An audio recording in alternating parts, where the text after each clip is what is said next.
Puji Tuhan, Shalom, selamat sore Bapak Ibu Saudara sekalian dikasih Tuhan.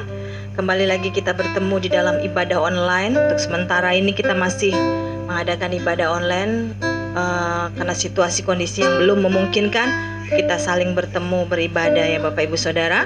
Mari kita mau siapkan hati dan kehidupan kita. Allah hadir di tempat ini, Allah hadir di rumah Bapak Ibu Saudara sekalian semua. Kita akan memuji dan memuliakan nama Tuhan di hari Minggu sore hari ini. Kita angkat pujian dengan apa? Kan ku balas, Kau Allah yang setia, Bapa yang mulia. Haleluya. Amin. Amin. Kau Allah yang setia, Bapa yang mulia. Bapa yang mulia, kasih-Mu besar Tuhan, kasih-Mu besar Tuhan. Kau pulihkan hidupku, Kau pulihkan hidupku. Kaulah harapanku, haleluya. Kaulah harapanku,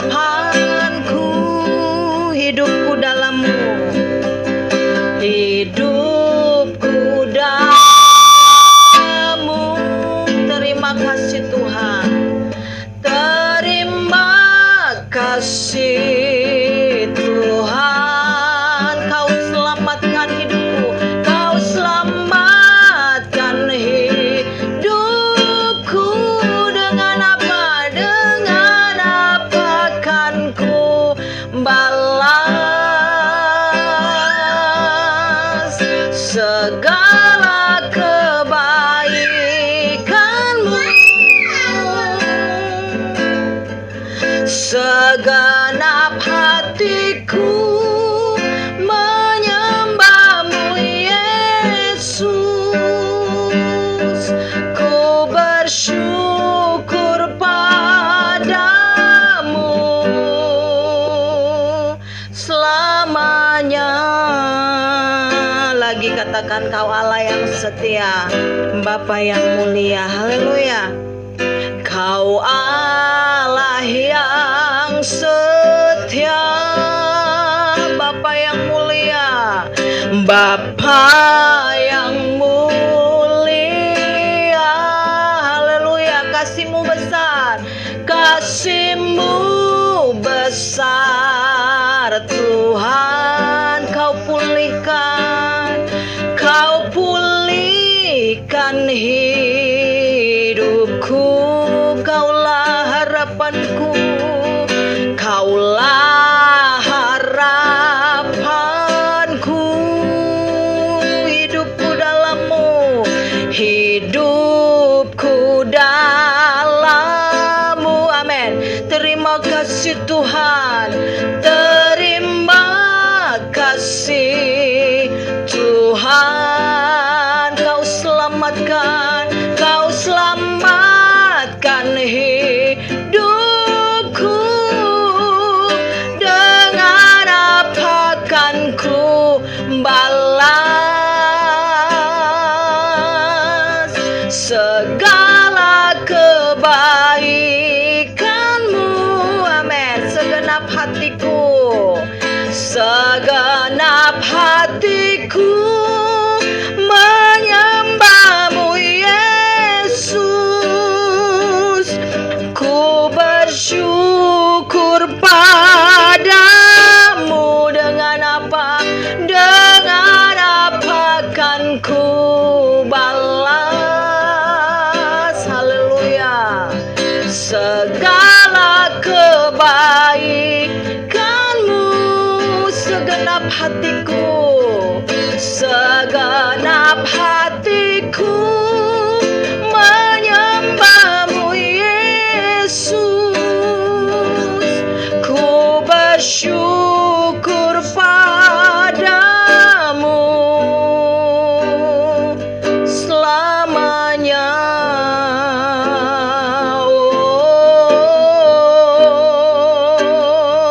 Selamanya. Bapak Ibu Saudara yang dikasih Tuhan, sore hari ini kita mau datang kepada Dia. Tidak ada yang dapat kita balas untuk kita membalas segala kebaikannya yang luar biasa dalam hidup kita. Allah yang setia, Allah yang tidak pernah meninggalkan kehidupan kita. Dia yang tidak pernah jauh daripada kita. Dia yang selalu ada bersama-sama dengan kita sampai saat ini, sampai detik hari ini. Begitu cintanya luar biasa dalam hidup kita. Begitu Dia mengasihi kehidupan kita semua. Tidak ada apa yang dapat kita balas untuk kita membalas semua kebaikannya, selain sore hari ini kita menyembah Dia. Kita agungkan nama Dia. Kita persembahkan korban ucapan syukur penyembahan kita sore hari ini. Lewat hidup kita, lewat seluruh keberadaan kita, kita mau memberikan persembahan sebagai korban ucapan syukur kita kepada Dia sore hari ini. Hartamu, kekuatanmu, apapun yang ada dalam hidupmu, tidak ada yang bisa membalas kebaikan Tuhan selain sore hari ini kita menyembah Dia, membawa seluruh kehidupanmu yang kudus di hadapan Dia sore hari ini. Mari kita sembah Dia. Kita angkat hati dan hidup kita untuk menyembah Dia. Angkat pujian ini lagi terus sambil kita naikkan hati kita di hadapan hadirat-Nya sore hari ini. Kau Allah yang setia, Bapa yang sungguh mulia dalam hidup kami Tuhan. Haleluya, haleluya, haleluya, haleluya, haleluya. Amin, amin Tuhan. Kau Allah yang setia, haleluya. Bapa yang mulia, kasih-Mu besar Tuhan, kasih-Mu besar Tuhan. Kau pulihkan hidupku, Kau pulihkan hidupku. Kaulah harapan kami, Kaulah harapanku. Amin. Hidupku dalam-Mu Tuhan, hidupku dalam-Mu. Terima kasih Yesus, terima kasih Tuhan.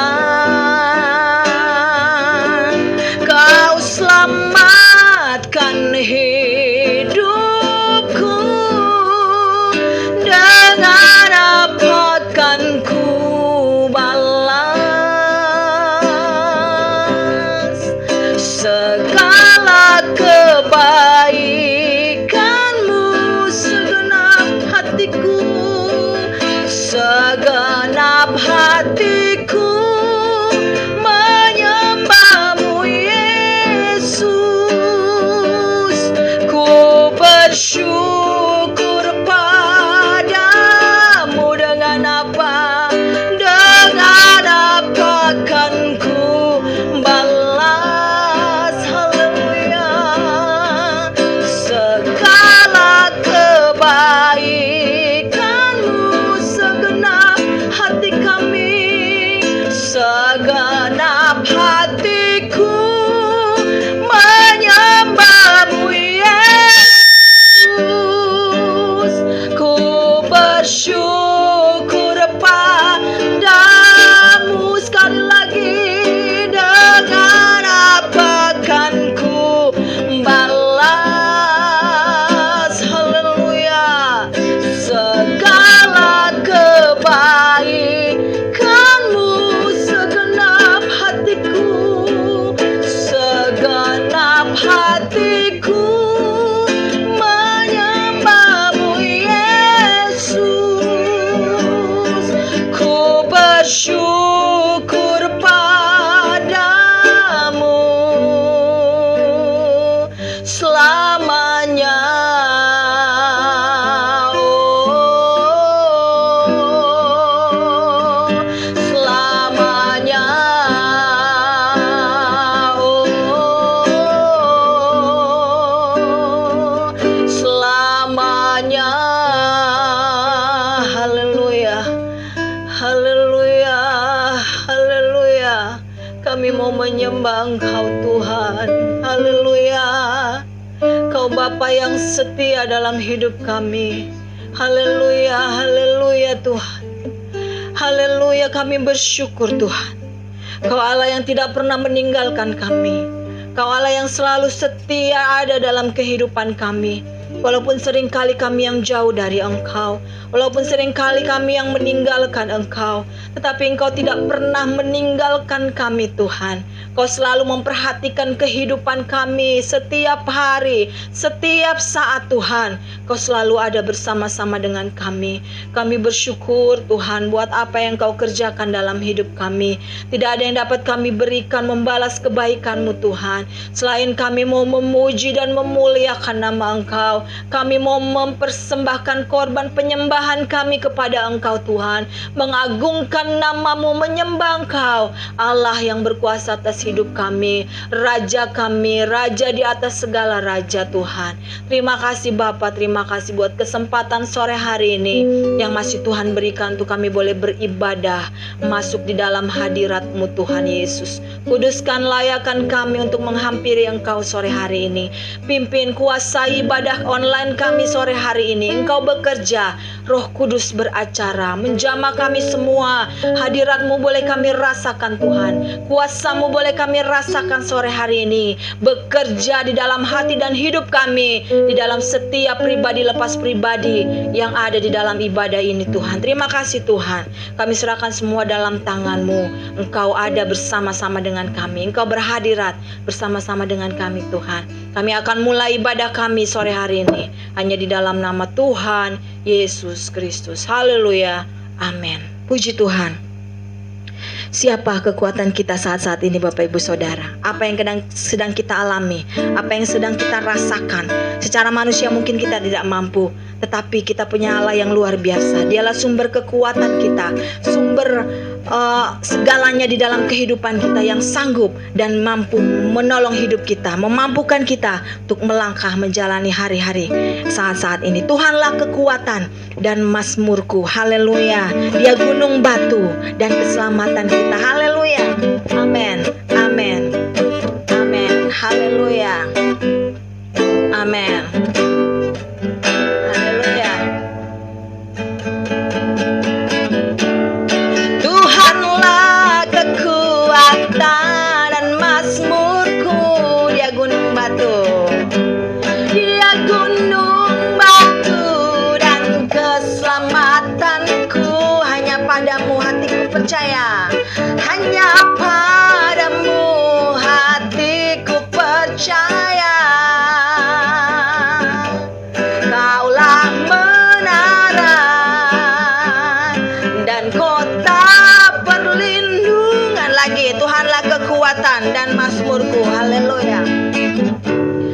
Tuhanlah kekuatan dan mazmurku. Dia gunung batu. Amin. Dia gunung batu dan keselamatanku. Hanya padamu hatiku percaya. Kaulah menara dan kota perlindunganku. Mau selalu bersyukur. Haleluya. Ku mau selalu bersyukur sebab cintamu padaku takkan pernah berubah. Hatiku percaya walau bumi bergoncang, gunung-gunung beranjak, namun kasih setiamu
Tuhan tidak pernah akan pergi di dalam kehidupan kita. Yesus kekuatanku dalam hidup ini. Yesus kekuatanku menghadapi semua. Haleluya. Amin. Haleluya. Yesus kekuatanku dalam hidup ini. Yesus kekuatanku menghadapi semua.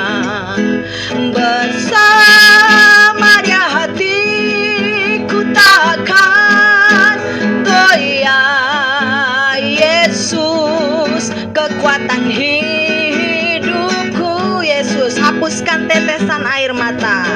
Yesus hapuskan tetesan air mata. Amin. Yesus sembuhkan semua luka hatiku. Bersama Dia hatiku tak akan goyah. Yesus kekuatan hidupku. Lagi katakan Yesus kekuatanku. Percaya Yesus kekuatanku dalam hidup ini. Amin. Yesus kekuatan. Yesus kekuatanku. Amin. Menghadapi semua. Bersama Dia hati. Amin. Amin. Haleluya. Goyah. Yesus kekuatan hidupku. Yesus hapuskan tetesan air mata. Amin. Yesus hapuskan tetesan air mata. Haleluya. Yesus sembuhkan semua luka hatiku. Bersama Dia. Bersama Dia hatiku takkan goyah. Yesus kekuatan hidupku. Haleluya. Bersama Dia hati kita tidak akan goyah, karena Yesus adalah kekuatan dalam hidup kita. Amin. Kita akan mendengarkan firman Tuhan. Mari kita siapkan hati dan hidup kita untuk kembali diisi oleh kebenarannya sore hari ini. Tuhan mau berbicara buat kita semua. Mari buka hatimu, fokuskan pikiran dan seluruh kehidupanmu untuk Allah berbicara lewat firman-Nya, menyatakan kehendak-Nya buat kita semua sore hari ini. Kita angkat pujian, Engkaulah kekuatanku, tempat perlindunganku. Haleluya. Amin.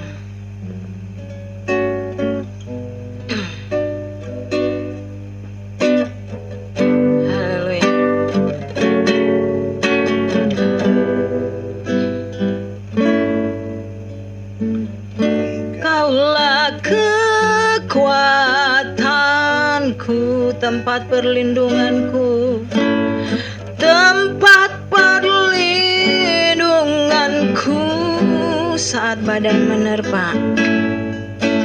Saat badai menerpa, haleluya, aku tak akan goyah.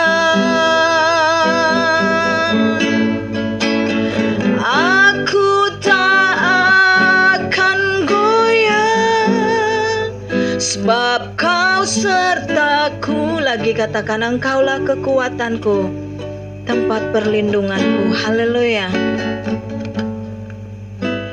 Engkaulah kekuatanku.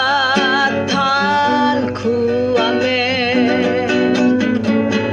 Tempat perlindunganku saat badai menerpa. Haleluya. Saat badai menerpa, aku tak akan goyah. Aku tak akan goyah, sebab Kau timur. Haleluya. Sejauh langit, sejauh langit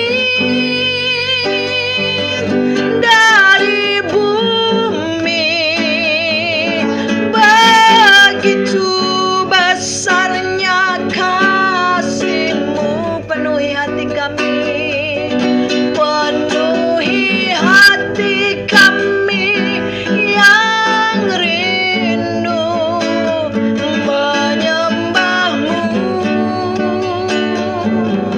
Yesus, sejauh langit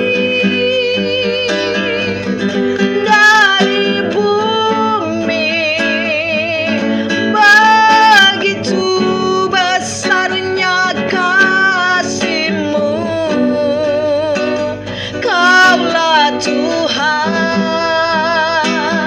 kekuatanku, sukacitaku.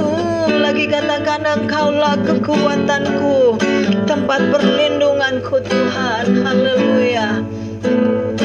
Engkaulah kekuatanku. Amin. Engkau kekuatan kami Tuhan, tempat perlindunganku saat badai menerpa. Saat badai menerpa, aku tak akan goyah, aku tak akan goyah, aku tak akan goyah, sebab Kau sertaku sejauh langit dari bumi. Haleluya. Sejauh langit dari bumi, begitu besarnya kasih-Mu. Amin. Penuhi hati kami yang rindu menyembah-Mu. Yesus, sejauh langit, haleluya, dari bumi, begitu besarnya kasih-Mu. Kaulah Tuhan, kekuatanku, sukacitaku. Lagi sejauh langit dari bumi. Haleluya. Amin. Sejauh langit dari bumi, begitu besarnya kasih-Mu. Penuhi hati kami yang rindu menyembah-Mu. Yesus, sejauh langit, haleluya, dari bumi, begitu besarnya kasih-Mu. Kaulah Tuhan, kekuatanku, sukacitaku. Kaulah Tuhan, kekuatanku. Haleluya. Kaulah Tuhan,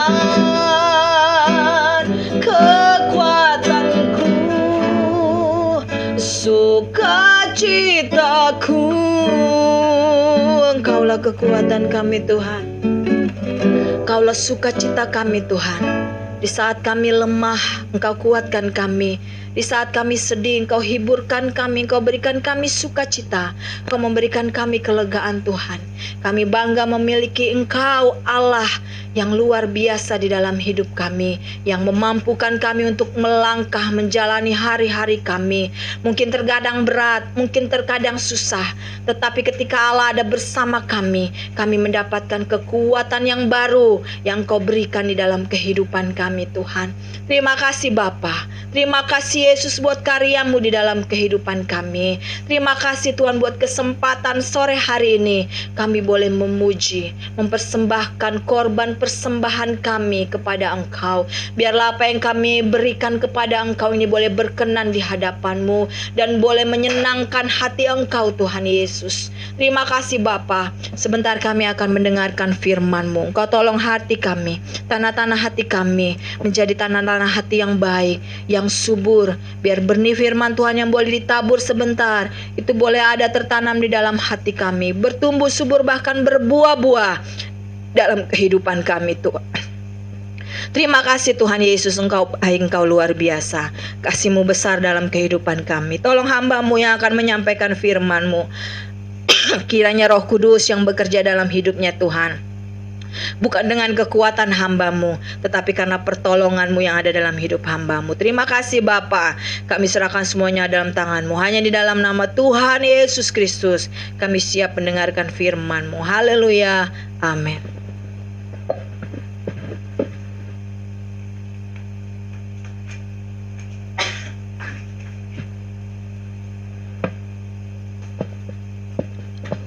Puji Tuhan, selamat sore Bapak Ibu Saudara yang dikasihi Tuhan. Hari ini kita boleh beribadah kembali sama-sama kita, dan kita bisa menikmati lewat siaran online. Dan kita percaya bahwa kita berkumpul di dalam nama Tuhan, bersatu hati, maka Tuhan ada bersama-sama dengan kita. Haleluya. Kita masuk ke dalam pemberitaan firman Tuhan. Kita melihat bahwa hari-hari yang kita jalani, ya, semakin hari ada sebagian orang yang mungkin merasa bahwa ini adalah tekanan kehidupan, dan tuntutan bagi kita adalah untuk kita bisa tetap ada di dalam Tuhan, dan kita bisa tetap melakukan apa yang Tuhan kehendaki, apa yang Tuhan inginkan di dalam hidup kita, sehingga kita menjadi orang-orang yang tetap berkenan kepada Tuhan. Puji Tuhan, kita sudah memuliakan Tuhan lewat pujian kita, dan sekarang kita akan melihat apa yang Tuhan ingin ada di dalam hidup kita masing-masing. Sama-sama kita membaca Alkitab kita membuka Alkitab kita di dalam Kisah Para Rasul ayat pasal yang keempat. Kita akan membaca ayat yang ke-19. Kisah Para Rasul pasal yang keempat ayat yang ke-19. Bersama-sama kita baca. Tetapi Petrus dan Yohanes menjawab mereka, "Silakan kamu putuskan sendiri, manakah yang benar di hadapan Allah, taat kepada kamu atau taat kepada Allah."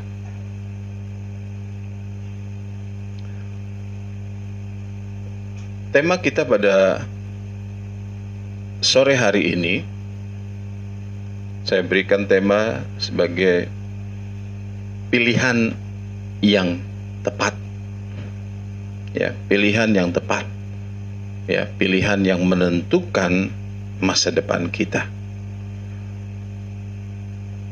Bapak Ibu Saudara yang dikasihi Tuhan, pilihan adalah bagian dari kehidupan. Ada yang berkata bahwa hidup adalah pilihan. Ya, setiap saat kita memilih.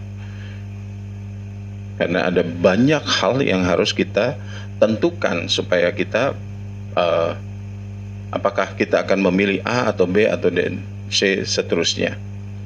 Nah, setiap keputusan itu mempengaruhi keberlangsungan hidup kita, baik jangka pendek, menengah atau panjang ya. Nah, kalau keputusan-keputusan yang besar itu mungkin akan mempengaruhi jangka panjang. Dan hari esok itu sangat ditentukan oleh pilihan kita hari ini. Nah, apa yang kita baca tadi di dalam sebuah peristiwa di mana Rasul Petrus dan Rasul Yohanes ada di dalam sebuah kondisi mereka berhadapan dengan tua-tua, berhadapan dengan pemimpin-pemimpin agama, orang-orang Saduki, ya orang-orang pintar pada saat itu mengenai keagamaan di zaman itu, ya. Nah, ketika mereka diperhadapkan sebuah pilihan, maka Rasul Petrus dan Rasul Yohanes menjawab, silakan kamu putuskan sendiri. Manakah yang benar di hadapan Allah? Taat kepada kamu atau taat kepada Allah? Bapak, Ibu, Saudara yang dikasih Tuhan, ya. Ada banyak orang yang berpikir bahwa hal-hal yang terkait dengan hidupnya, apalagi hidup rohani, itu tergantung kepada Allah.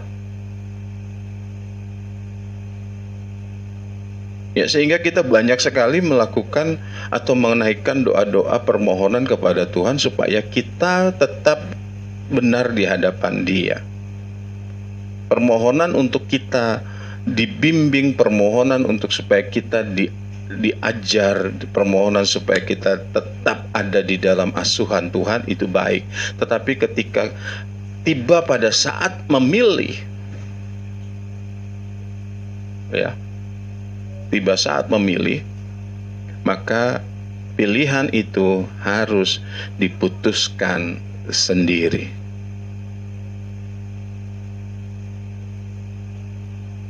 Memang membuat keputusan itu, kalau kita analogikan dengan kehidupan manusia, ya, dari masa kanak-kanak, remaja, dewasa, sampai kepada lanjut usia, tentu keputusan itu berbeda-berbeda.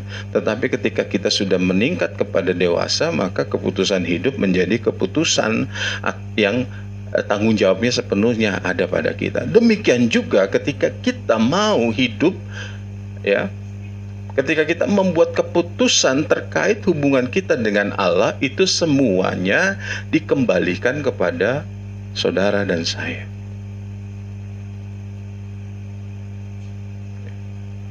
Seandainya Rasul Petrus dan Rasul Yohanes berkata bahwa dia ikut keputusan pemimpin-pemimpin agama, atau dia bisa berkata, Tuhan, ini kan orang-orang ini orang-orang yang sudah hebat di dalam kepemimpinan agama. Lalu mungkin mereka bisa bilang, saya terserah mereka saja. Orang kata mereka begitu. Tidak. Ya. Di dalam membuat keputusan terkait hubungan kita dengan Allah pada titik tertentu, kita harus membuat keputusan itu sendiri. Sehingga Bapak Ibu Saudara, saya tidak bisa berkata bahwa loh ini saya kan diajarinnya begini. Ya. Oh, ini kata pendeta saya begini.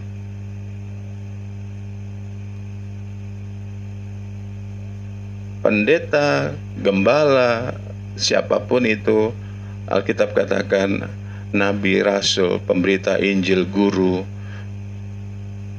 mereka mengajar kita, tetapi keputusan tetap ada di tangan kita masing-masing. Ya. Karena pada gilirannya kita harus mempertanggungjawabkan itu semua sendiri-sendiri. Ya. Roma 14 ayat 12 katakan bahwa kita harus mempertanggungjawabkan diri kita masing-masing kepada Allah. Kita tidak nanti diterima oleh Tuhan karena saya anak gembala, karena saya anak tua-tua sidang. Saya tidak diterima oleh Allah karena saya kenal baik dengan pemimpin gereja. Saya diterima Allah karena saya sendiri. Sebab itu kita harus memiliki kemampuan membuat pilihan yang tepat. Ya. Nah, kita melihat konteks Rasul Petrus dan Rasul Yohanes ya, ketika mereka harus berhadapan dengan kemarahan pemimpin agama Yahudi. Ya, mereka dianggap sebagai penyebar kesesatan. Di mata mereka, Rasul Petrus dan Rasul Yohanes ini adalah menyebarkan kesesatan. Nah, kita juga melihat bahwa situasi yang dihadapi oleh Rasul Petrus dan Rasul Yohanes ini adalah sebagai akibat dari keputusan mereka mau memberitakan firman. Nah, kalau kita lihat seperti ini, ayo dijauhkan dari pikiran kita bahwa kalau saya melayani Tuhan nanti jauh dari masalah. Tidak. Kita bukan dari dunia ini, Bapak Ibu.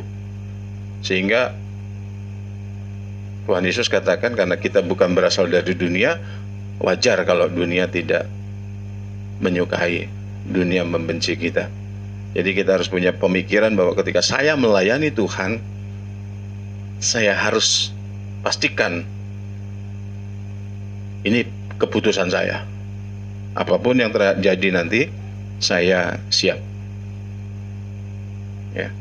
Nah, karena ini adalah keputusan di masa lalu, Petrus memutuskan untuk melayani Tuhan, memberitakan firman Tuhan, lalu ada persoalan lagi, lalu dia harus membuat lagi keputusan. Sehingga hidup kita ini adalah sebuah rangkaian keputusan. Salah keputusan di awal, yang berikutnya salah, makin lama makin jauh. Ini yang Tuhan katakan bahwa nantinya ada orang yang makin kudus dan ada yang sebagian yang makin cemar. Yang kudus biarlah makin kudus. Kalau keputusan pertama dia membawa dia kepada kekudusan, lalu berangkat lagi terus kepada keputusan-keputusan yang membuat dia semakin kudus. Dan sebaliknya ada orang yang keputusannya membuat dia cemar. Setelah cemar, apalagi keputusannya adalah yang membuat cemar. Ya.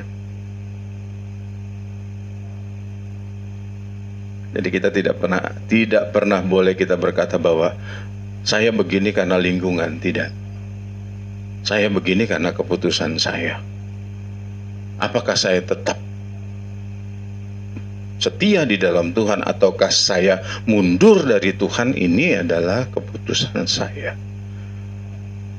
Ya. Nah, kalau kita melihat konteks Rasul Petrus dan Rasul Yohanes, Bapak Ibu, ikut Tuhan Yesus bukanlah pilihan tanpa akibat. Ada akibatnya. Ya, ada akibatnya. Jadi mari kita sama-sama menjadi orang dewasa untuk yang tidak berpikir bahwa kalau ikut Tuhan Yesus bebas dari masalah. Tidak. Jalan tol saja banyak masalah. Ya, bukannya tidak ada masalah, bukan tidak ada hambatan.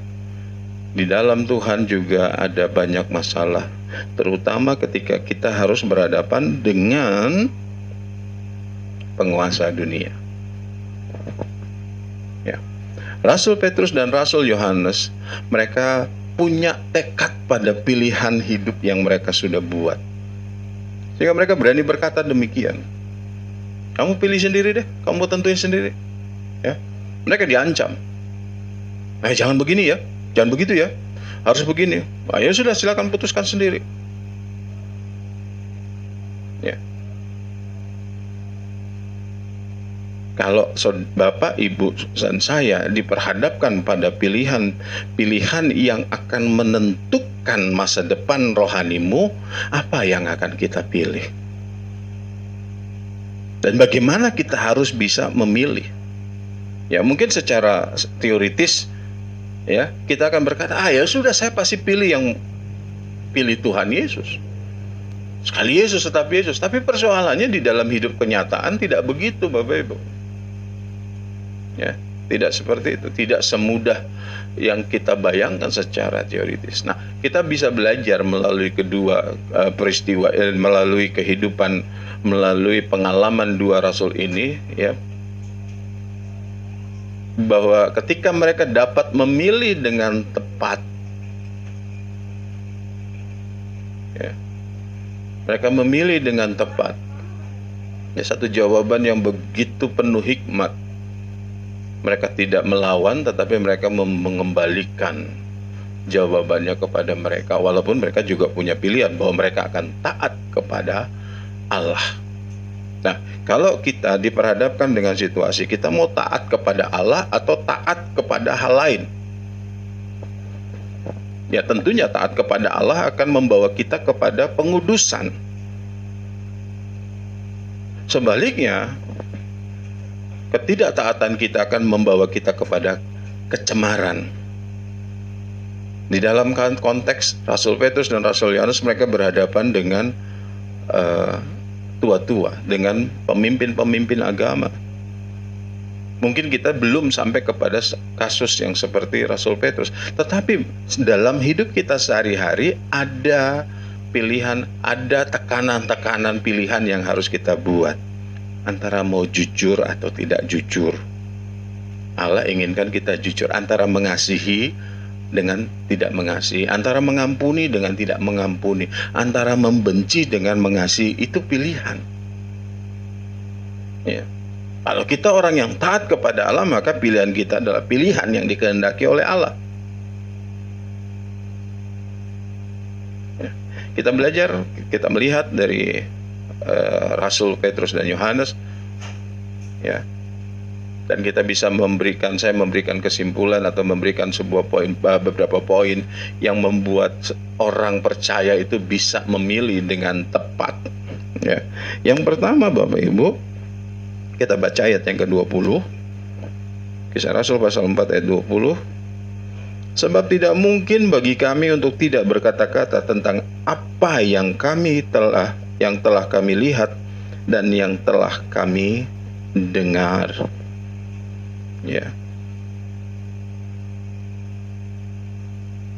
Kalau kita mau memilih dengan tepat apa yang Allah kehendaki, karena kadang-kala daging kita memaksa kita untuk memilih yang cemar. Kita sudah tahu bahwa kita dipanggil untuk melakukan bukan hal yang cemar, tetapi kadang-kadang daging kita menuntut untuk dilayani, menuntut untuk kita hidup di dalam cemar. Nah, dari ayat ini Rasul Petrus mengatakan bahwa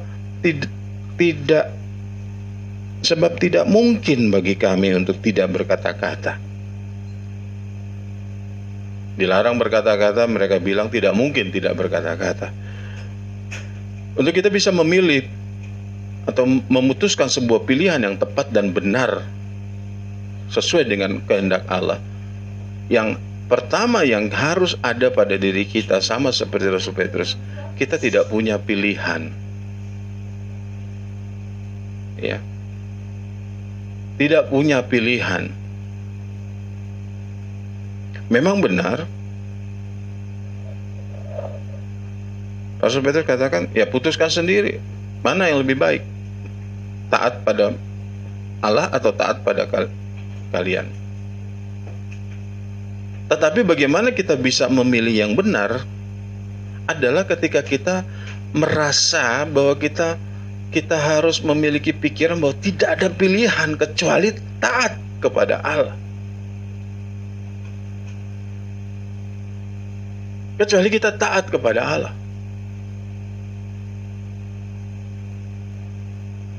Kalau kita masih merasa punya pilihan bahwa nanti taat kepada Allah akan begini akibatnya, hasilnya, kalau saya tidak taat begini, kalau ini sudah. Kalau kita masih merasa punya pilihan, ya, ada kemungkinan dan besar kemungkinannya bahwa kita akan tertarik kepada pilihan yang lain. Ya. Ketika diperhadapkan dengan kesenangan duniawi, taat kepada Allah itu tidak menyenangkan. Ketika kita diperhadapkan dengan keinginan daging, taat kepada Allah itu tidak menyenangkan. Ini harus kita akui. Nah, selama masih ada pilihan yang menyenangkan dan yang tidak menyenangkan, tentunya daging kita akan mendorong kita untuk memilih yang menyenangkan daripada yang tidak menyenangkan. Kita akan lebih memilih memenuhi kebutuhan daging kita, keinginan daging kita, daripada memenuhi ketaatan kita kepada Allah.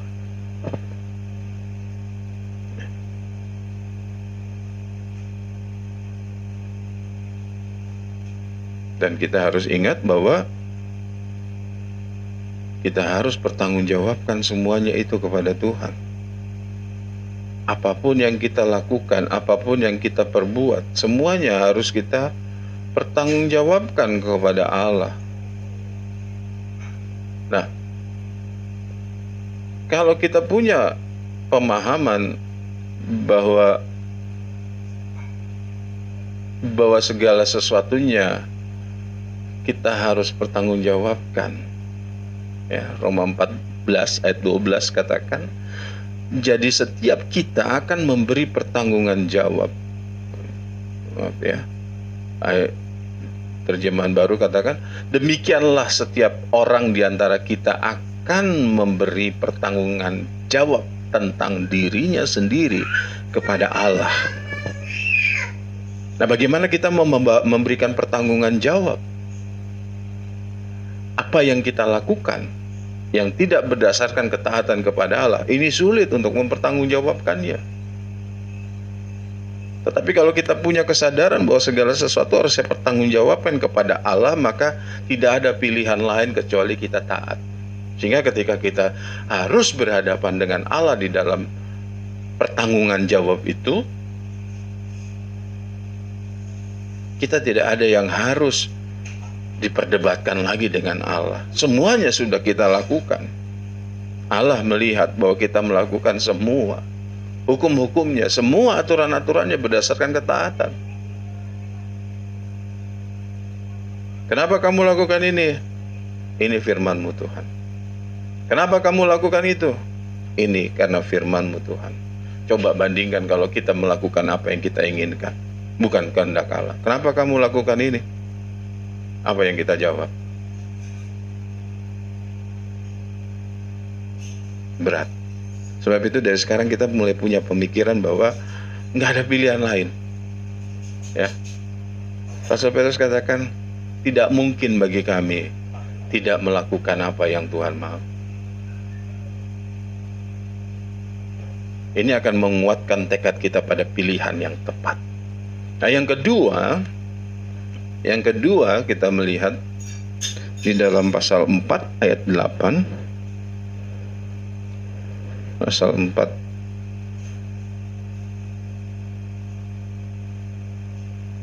nah, yang kedua, bukan pasal 4 ayat 8. Yang kedua, kita membaca di dalam pasal 3, ya, di mana persoalan ini mulai muncul. Pasal 3 ayat 4 sampai 6. Ya, lalu nanti sampai kita ada di pasal 4 ayat 12 sampai 20, pasal 3 ayat 12 sampai 26. Ya. Nah, peristiwa ini dimulai ketika ada seorang yang minta sedekah kepada Rasul Petrus dan Rasul Yohanes. Ya. Ayat 6 saya bacakan. Tetapi Petrus berkata, emas dan perak tidak ada padaku, tetapi apa yang kupunyai, kuberikan kepadamu. Demi nama Yesus Kristus orang Nazaret itu, berjalanlah. Ya, berjalanlah. Kita tahu siapa Petrus, dan Petrus tahu siapa dirinya. Tetapi kita sama-sama tahu bahwa peristiwa di pasal 3 ini nanti, ini setelah ada peristiwa ketuangan Roh Kudus di pasal 2. Nah, ketika Rasul Petrus dengan Rasul Yohanes pergi ke bait Allah, jadi gereja mula-mula pada awalnya bukan langsung memisahkan diri, mereka tetap ke bait Allah. Kalau kemudian nanti mereka harus berpisah, itu karena sudah ditolak, ya.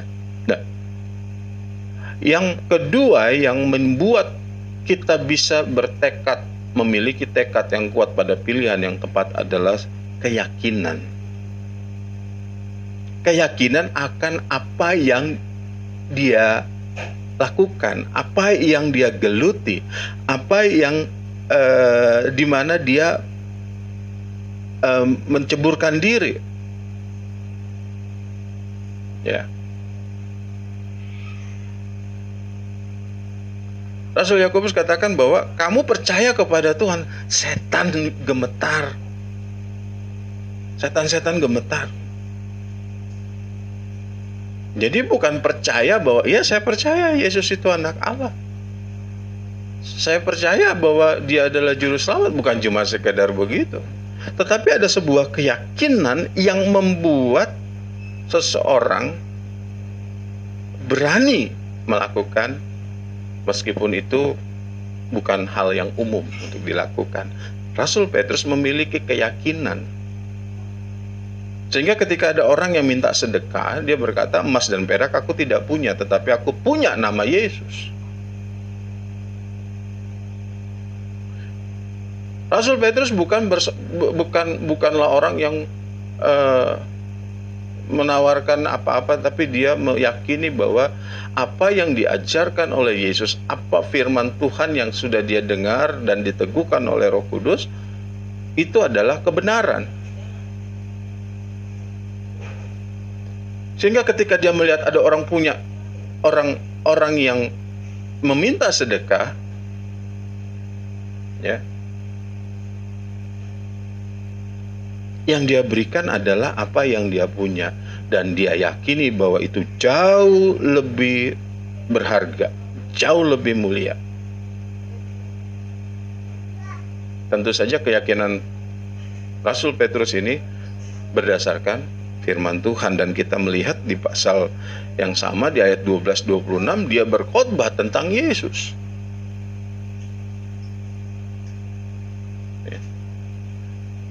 Kita tidak mungkin memutuskan hidup untuk tetap taat kepada Allah kalau kita tidak punya keyakinan, punya pemahaman yang mengatakan bahwa firman Tuhan itu benar. Tidak punya keyakinan sekuat Rasul Petrus, kita tidak mungkin berani berkata saya akan taat kepada Allah. Ini bukan keyakinan berdasarkan keinginan. Bukan. Ada orang yang sakit lalu yakin disembuhkan, bukan persoalan itu. Rasul Petrus tidak melihat orang sakit terus punya wah nanti saya sembuhkan dalam Yesus, bukan itu. Ya. Bukan itu. Yang dia tawarkan adalah Yesus bagi orang itu.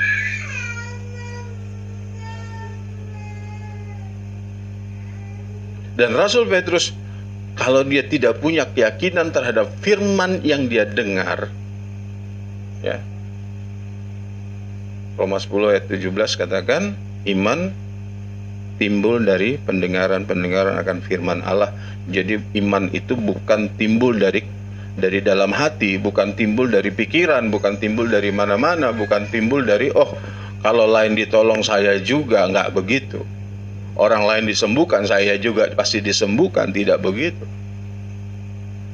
Iman kita, dasar keyakinan kita adalah iman kepada firman Allah. Ya.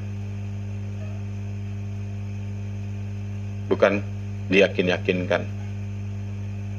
Saya percaya bahwa kalau ada orang-orang yang berkata bahwa saya mah percaya aja sama Tuhan Yesus pasti ditolong.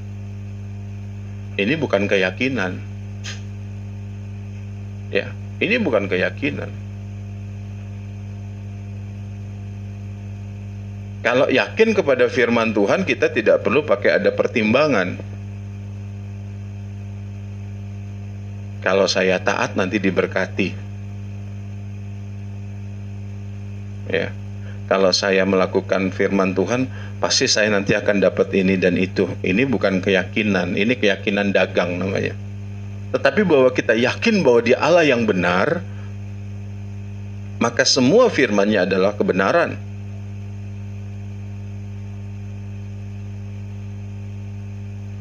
Maka saya harus berpikir, saya harus bersikap, saya harus berkata-kata, saya harus bertindak, bertingkah laku sesuai dengan firman. Dan saya yakin itu saya lakukan. Ya, jadi yang kedua, orang bisa bertekad kepada pilihan yang benar adalah kalau dia memiliki keyakinan terhadap firman yang dia terima. Ya. Jadi ayo kita belajar kalau mau berkata, saya yakin Tuhan tolong. Ya. Dalam hal apa? Ya. Tidak sedikit orang menyaksikan bahwa Tuhan baik karena menyelamatkan dia dari sebuah kecelakaan.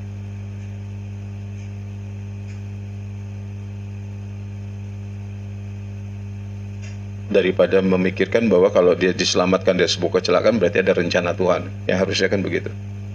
Lalu bagaimana dengan orang-orang yang kecelakaan dan mati? Ya itu berarti Tuhan tidak baik. Bukan itu dasar keyakinan kita. Keyakinan kita, apa yang Tuhan katakan, apa yang Tuhan firmankan adalah benar. Ya. Dan apa yang Tuhan taruh di dalam kita haruslah adalah kebenaran. Nah, yang ketiga, bagaimana Rasul Petrus bisa bertekad? Ya, bisa kuat di dalam tekadnya. Pasal 4 ayat yang ke-8. Kisah Rasul pasal 4 ayat yang ke-8 dikatakan, maka jawab Petrus penuh dengan Roh Kudus, hai pemimpin-pemimpin umat dan tua-tua, dan seterusnya. Ya. Yang ketiga, orang bisa kuat bertekad di dalam pilihan yang tepat dan benar adalah tidak lain hidup di dalam pengurapan Roh Kudus, penuh dengan Roh Kudus, penuh dengan Roh Kudus.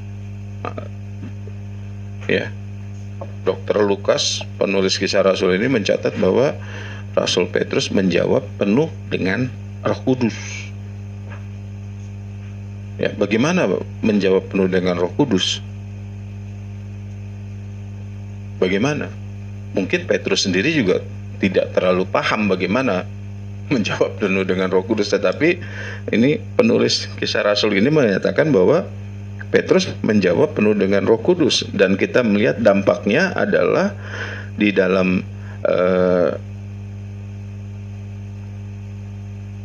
kalau kita membaca di dalam ayat yang ke-13 dikatakan, ketika sidang itu melihat keberanian Petrus dan Yohanes dan mengetahui bahwa keduanya orang biasa yang tidak terpelajar, heranlah mereka, dan mereka mengenal keduanya sebagai pengikut Kristus, pengikut Yesus. Jadi orang-orang tahu bahwa Petrus dan Yohanes ini bukan orang-orang terpelajar. Di masa itu banyak orang-orang yang terpelajar. Salah satunya adalah Saulus, yang kemudian kita kenal sebagai Rasul Paulus. Orang-orang yang memahami hukum-hukum Allah, aturan-aturan. Nah, bagaimana mungkin ada orang yang berlatar belakang nelayan, yang bukan orang terkemuka, bukan orang terpelajar, bisa menjawab dengan begitu rupanya, yang membuat mereka terheran-heran. Kita bisa lihat bahwa Rasul Petrus tadi dikatakan, dicatat, menjawab penuh dengan Roh Kudus. Ya, jawab Petrus penuh dengan Roh Kudus. Apa cirinya? Dia menjawab sesuai dengan kebenaran. Kita ingat bahwa Tuhan Yesus berkata, jika Roh Kudus itu datang, dia akan memimpin kamu ke dalam segala kebenaran. kita tidak akan pernah bisa mendapatkan jawaban atau pemikiran-pemikiran yang benar tentang Allah, tentang kita, tentang hubungan kita dengan Allah tanpa pimpinan Roh Kudus. Ya. Kalau kita memahami penuh dengan Roh Kudus ini sebatas seperti sebuah peristiwa yang mekanistik, artinya kayak ember diisi air lalu penuh, ya ini akan sulit kita memahaminya. Tetapi kata penuh dengan Roh Kudus ini berarti bahwa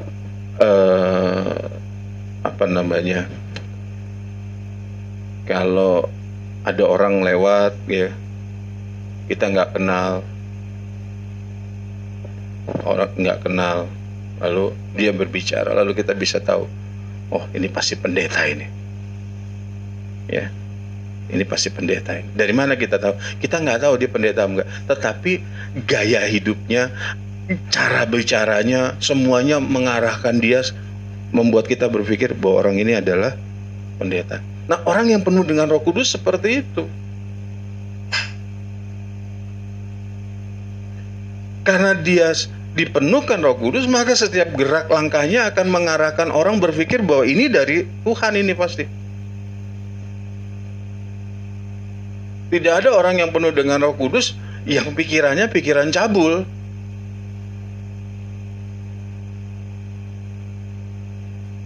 Oh, saya pernah penuh Roh Kudus. Iya, tapi kalau tidak penuh setiap hari, engkau akan ada ruang-ruang yang engkau siapkan untuk bisa diisi oleh roh yang lain. Sebab itu kita harus penuh dengan Roh Kudus. Kita harus penuh dengan Roh Kudus. Bukan masalah bahasa lidah, bukan.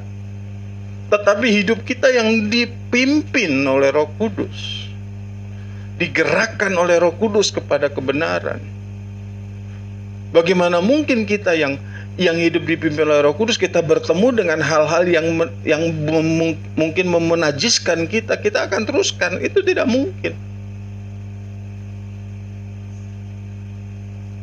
Orang yang penuh dengan Roh Kudus, segala gerak hidupnya akan diarahkan oleh Roh Kudus untuk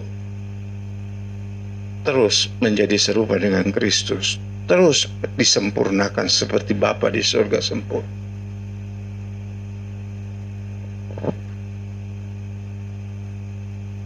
Dan hidup orang-orang seperti ini,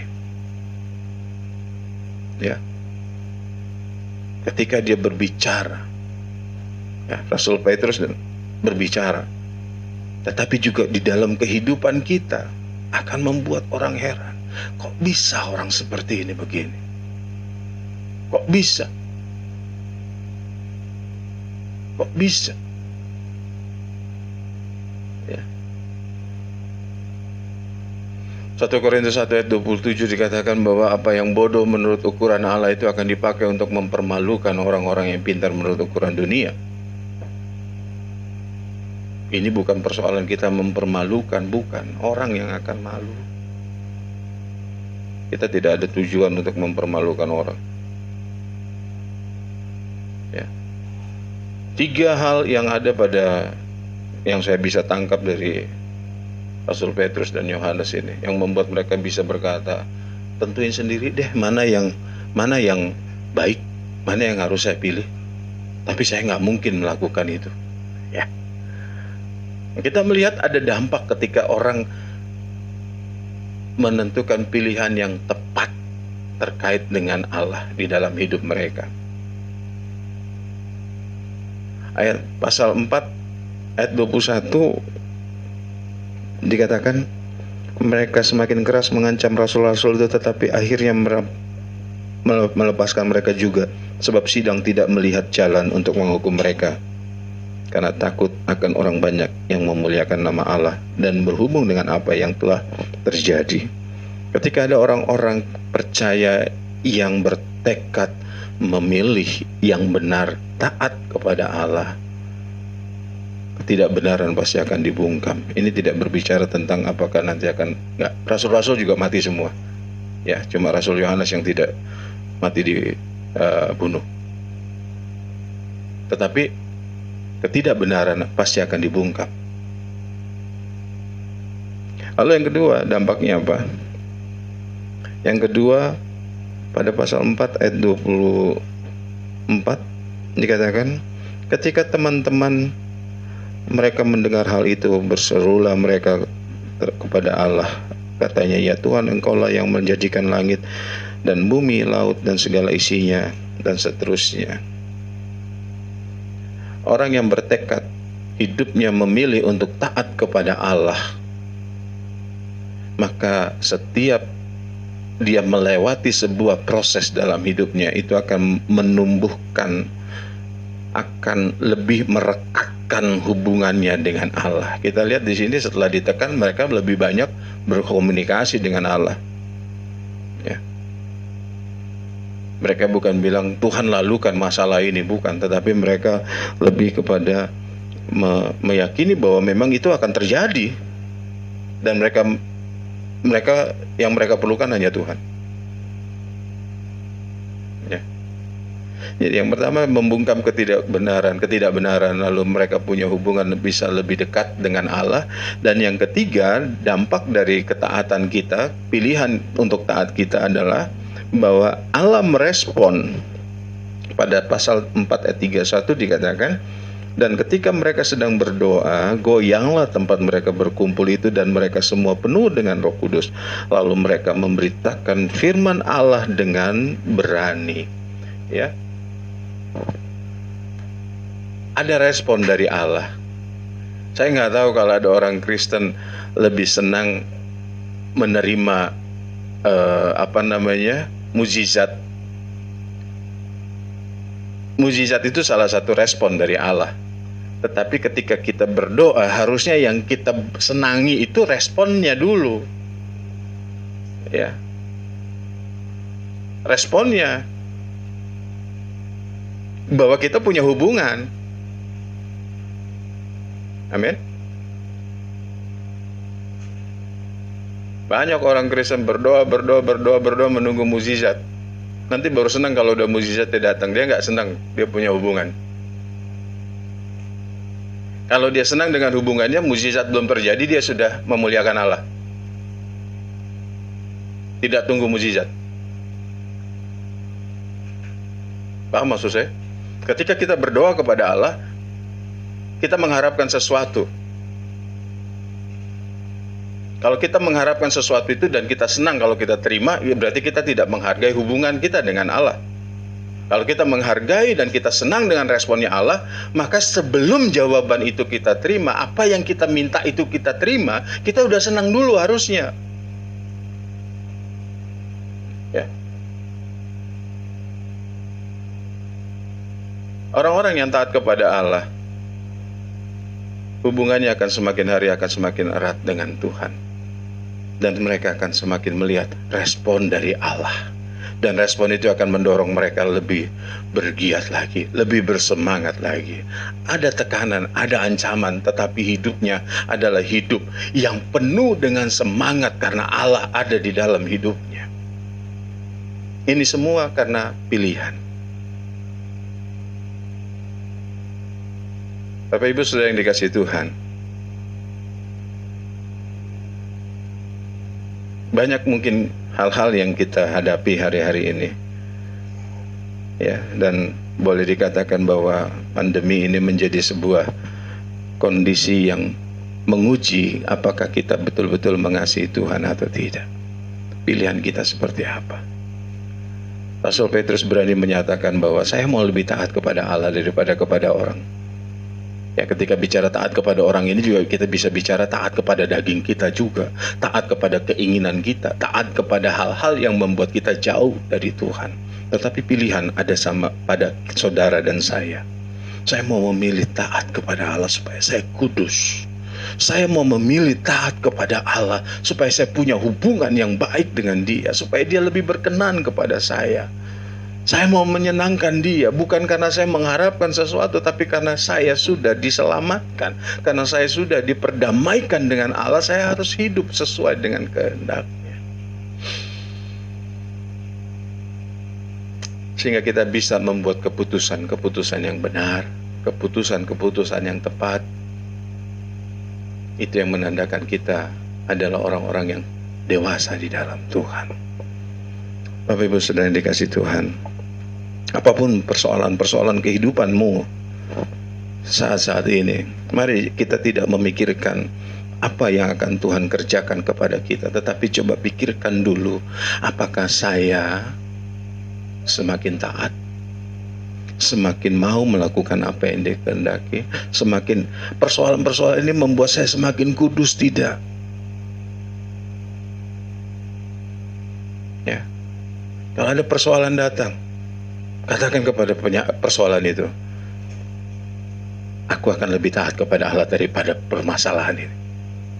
Ya, sehingga saya akan tetap bersyukur.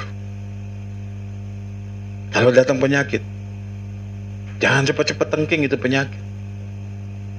Kita lihat, karena sakit itu kita dibikin apa nih sama penyakit?